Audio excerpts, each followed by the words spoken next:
இரண்டு மூக்கு நுனி இருக்கு இல்லையா, நம்ம மூச்சு விடுறத நம்ம என்னைக்காவது கவனிக்கிறோமா? நமக்கு தெரியாது, தானா வந்துகிட்டு இருக்கு.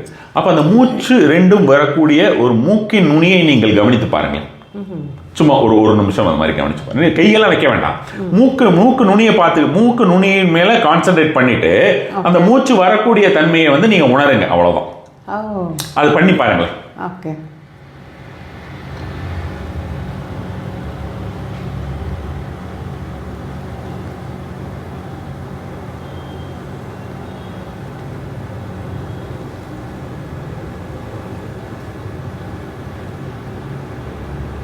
இந்த நிலையிலே நீங்கள் எதுவும் பேச முடியாது. இதை நீங்க வீட்டில் கூட போய் பண்ணி பாருங்க. ஒரு 5 மினிட்ஸ் பண்ணி பாருங்க. உங்களுக்கு எண்ணங்கள் வராது. எண்ணமற்ற நிலை தான் தியானம். எந்த எண்ணங்களுமே வரக்கூடாத நிலை, எதுவுமே இல்லாத ஒரு வெற்று நிலை, அந்த நிலை தான் தியானம். தியானம்ங்கிறது அதுதான், வேற ஒண்ணுமே இல்லை.